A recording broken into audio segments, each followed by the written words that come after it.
Hey guys, I want to welcome you to the weekly Wednesday for the Financial Freedom newsletter, where every week, every Wednesday, we delve into something inspirational, motivational, something excerpt taken from the Financial Freedom weekly newsletter. Wherever you are, if you're listening on Spotify, on iTunes, Google, be sure to click the like, subscribe, share, comment. And without ado, let's get into the show. Welcome everybody to this week's podcast episode for the Financial Freedom Podcast. And I'm your host, Dr. Christopher Liu. As you know, I talk about 4 different types of freedom: time, financial, location, health freedom. In that light, I'm always interviewing entrepreneurs, thought leaders, creators, influencers to share those insights with you and get that message out. So today we have Mary Henderson calling in to us from Melbourne, Australia, and she is a personal branding and online business specialist. So it's going to be real. I'm really fascinated with personal branding, digital marketing, social media marketing, and converting that knowledge into coaching, speaking, etc. So I'll let Mary introduce herself and we'll get started. So Mary, welcome. Thank you, Christopher. Thank you so much for having me. I'm excited to be here. I hope I can, your audience can get a lot out of it. And just a little bit about me. As you said, I'm from Melbourne in Australia. I'm the future you at the moment because it's Friday morning for me. But I am, as you said, a personal branding and online business specialist. And I typically help, or I should say I amplify. I don't even want to say help. I amplify very ambitious, self-led, heart-centered industry experts who want to turn their knowledge, wisdom, and skill into a go-to brand and a business. And that's the love of my life. Yeah, it's so awesome. The internet has leveled the playing field. We're able to reach each other for, fraction, no need to get on a plane. And so we'll get into it. We'll talk about first thing is personal branding and how to be an authority in your niche or industry. So tell us more about that.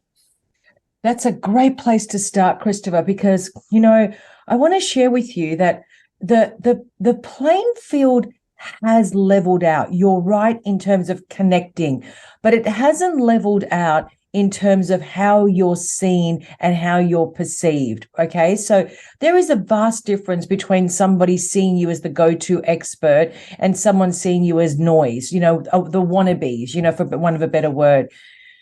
What I'm seeing at the moment is that, so let me just backtrack. What is personal branding? Let's just start there. Let's just generic explanation.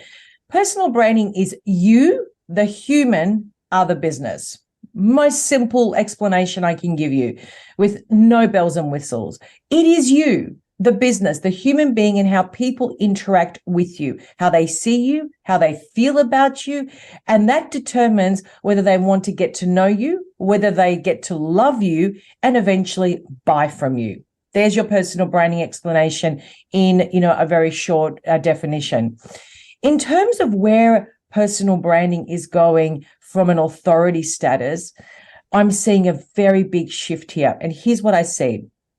There are a lot of people who read 3 or 4 books, attend 4 or 5 free webinars. Suddenly they're an expert.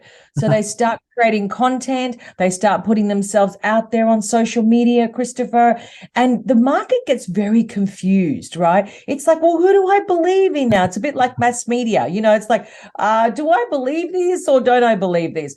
So what we need to do as industry experts, if you see yourself as an industry expert, if that's what you are, which means you have accumulated thousands of hours of knowledge, wisdom, and skill set, you can do something with that currency because it is a currency. And what we need to do is not show up like all of those other, what I call textperts, because they read 3 books and suddenly they're an expert. We can't show up like that because they're shouting at the market. I'll tell you what we need to do. We need to start a much bigger dialogue, a much bigger conversation on things that matter to you and matter to the audience that you're trying to connect with so they can become a part of your ecosystem. This is what I've noticed in my own content. I've been doing this for a very long time, and even, being on social media for a very long time. I have a very big following on LinkedIn, and I've given away. Actually, it's funny that I'm sharing this story because even this week, 9,000 people have accessed my free masterclasses. That's a lot of people, Christopher. 9,000 people. And what I did this week is I removed about 50% of those people from my email list. Why did I do that? Because those people I can no longer serve. I can't start the big mature conversation I want to start with people who are starting out or people who are, thinking about. That's not my tribe. My tribe are very much in that, they're already in business, but they want to expand. They want a different conversation. They don't want Mary to say 3 tips on how to build your personal brand. They want to know about, hey, if there is X going on in the world, how does that actually impact me? They're the conversations that we need to start as industry experts if we want to build our brand currency.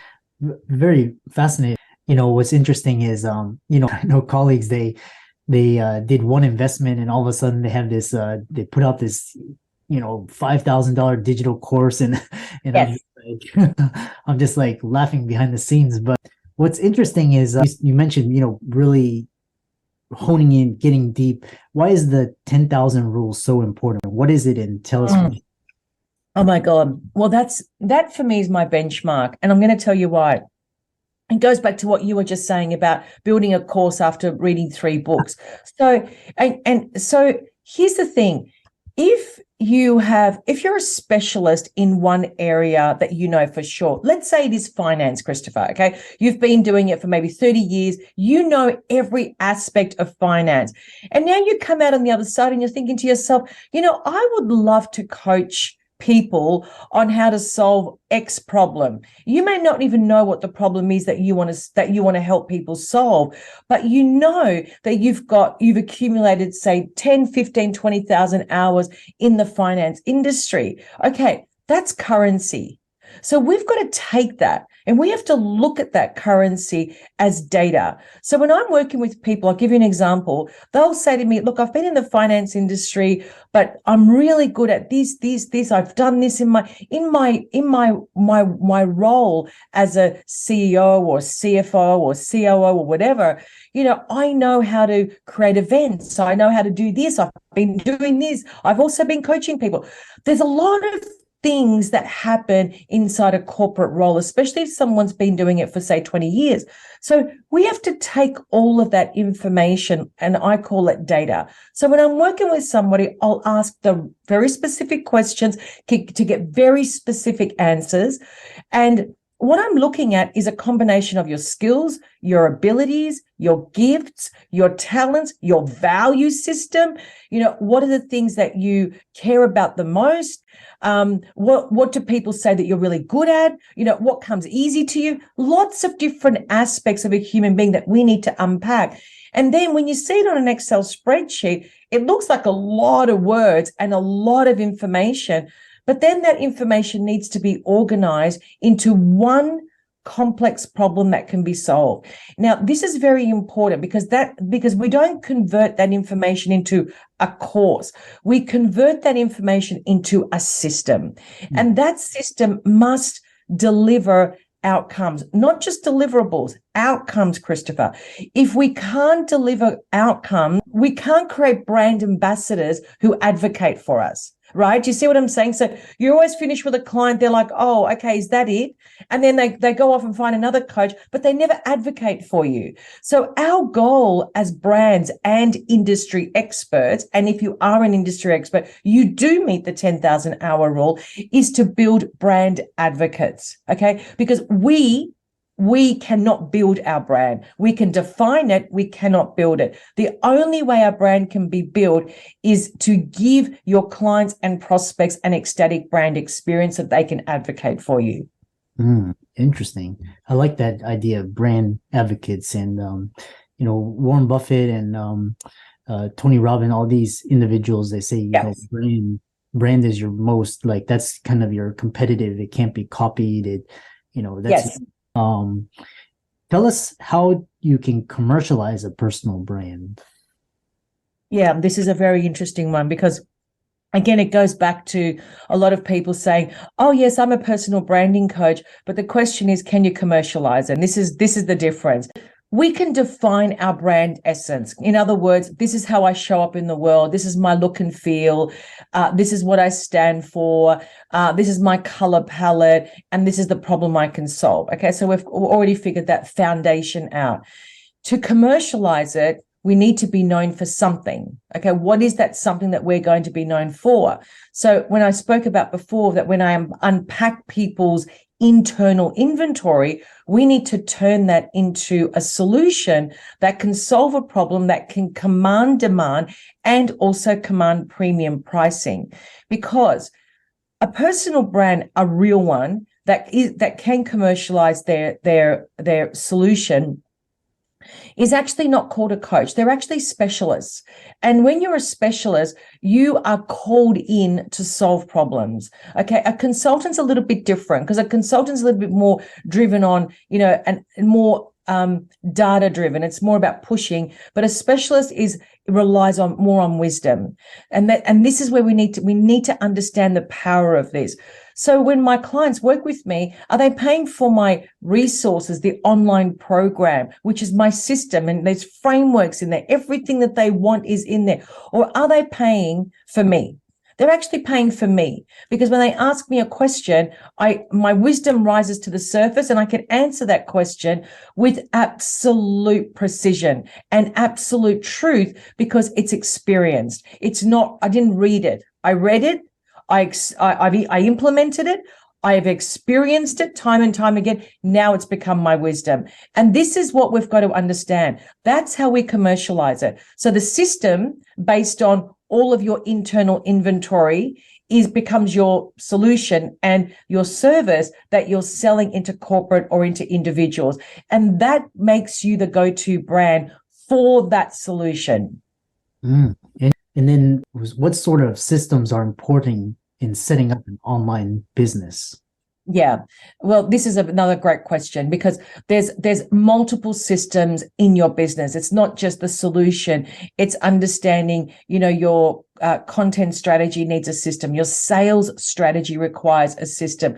How you deliver brand experiences requires a system. We need to understand that we need to automate our business as much as we possibly can to give the outside public world an ecstatic brand experience, to take time away from us so we can focus on doing what we're really good at, which is having these type of conversations, creating, content, and building our profile so that we are in front of the right people. And then, of course, Christopher, there's the lead generation system as well. And this is where a lot of people get stuck. They start at lead generation. Oh, if I only get one client, then everything will be okay. But they never get that one client because they haven't built the foundation and the systems in their business in order for their business to work for them. Instead, it's working against them. So lead generation is a great example of why you need a system. You need layers in your lead generation strategy. And how do you systemize that? What do you have in place to make it work for you? Do you understand how to really use LinkedIn? What is your outreach strategy? What's your inbound strategy? How do you systemize that process? How do you systemize your content strategy? What are you going to talk about? And then the most important one for me in my business, and this is something that I teach all my clients, is when you've got all your systems in place and when your brand is defined, when your solution is solidified, then we need to, and all your lead generation, everything's in place. We need to embody that now. We've got to become that. So you see what people do? They start businesses and they wait. It's like, oh, hopefully, now that I'm on LinkedIn, on Facebook, all these clients are going to come rushing towards me. 12 months later, they're still waiting. 2 years later, still waiting. So that's the wrong attitude. We have to become that. That's a very important part of this process, is to self-actualize your potential. Now, why is that important? Because that's what transformational leadership actually needs. And it's a space I'm moving into quite aggressively now. And transformational leadership means that you can provide transformation to your clients every step of the way, for sure. Okay, it's not, I think I can. I know I can. I have the systems in place to do that. So, and can you see the difference even in the language? I can say, oh, I'm a personal brand, or I can say, I am a transformational leader. I transform people when they work with me. That's much more powerful than saying, oh, I'm just a go-to brand, like everybody else. No. So transformational leadership is an extension of industry expert. It's an extension of wisdom. And then you arrive at transformational leadership, but you've got to have the systems in place to allow you to be seen as that and for you to execute that so the client can experience it. Yeah, man, very, very powerful, very, very impactful ideas. You talk about organic lead generating strategies. Yeah. What are some ways of doing that? Well, I only do organic lead generation, believe it or not. And the reason is because I like big conversations. So on Facebook, I have to do what all the digital marketers do. 3 tips to build your brand, 3 tips to do this. And I found it so belittling. I found it so, and I'm going to tell you why. My audience are mature. My audience are not 20-year-olds wanting to get rich quick. Okay, that's not my audience. My audience are established. They've got families, mortgages, they've had an established career, etc. So that's number one. And I think that a lot of your audience are also in the same situation. That's number one. Number two, let's think about this logically.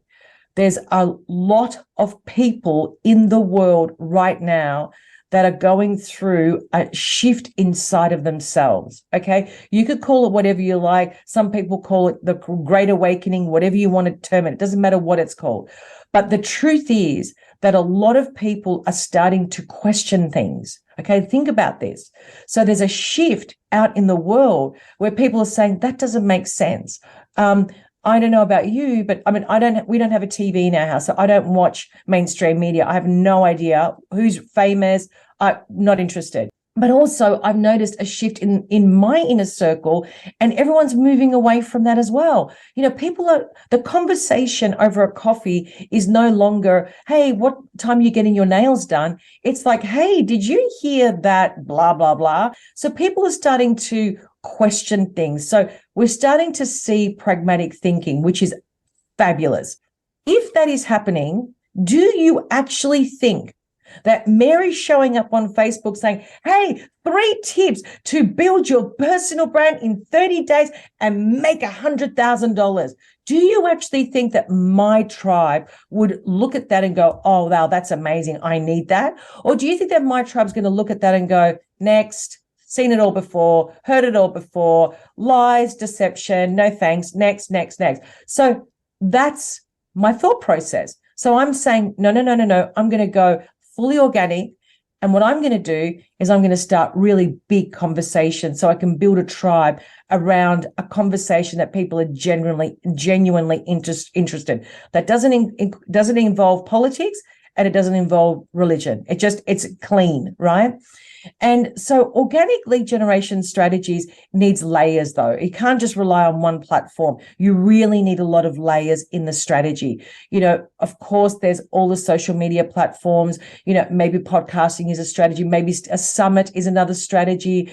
There's so many different keynote speaking. There's a lot of different strategies, but we have to ask ourselves, whatever my strategy is has to resonate with the audience I'm trying to connect with. They need to hang out in those places so that they can hear me and they can connect with me. That's why I love podcasting so much, because I get to speak about the things I love so much, so care so deeply about, and I write like that as well. But, you've got to go where your strengths are as well, Christopher.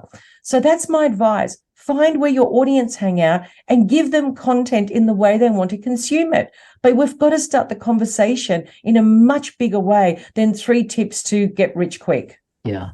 It's I really like this because you're talking about, going deep and, hitting to the client's, deepest desires, and not nothing Correct. superficial. Very fascinating discussion, and you kind of, where you actually talked about how to really build a, solid personal brand, and not less hype and Yeah. it's quick. And how do people follow you, contact you, reach out to you? Please email me, Mary at Mary Henderson. You can go and check out my website, which is Mary Henderson. Please connect with me on LinkedIn and my personal Facebook, which is Mary Henderson Coaching. And for all the audience out there, hopefully you got some really golden nuggets. Be sure to check out Mary's social media, follow her. And with that, thanks so much. And thanks for coming on to the show. Thank you, Christopher. Thanks for having me.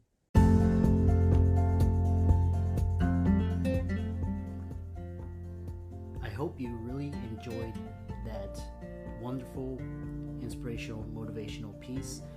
Again, wherever you are listening, if you liked it, be sure to like, comment, share, subscribe.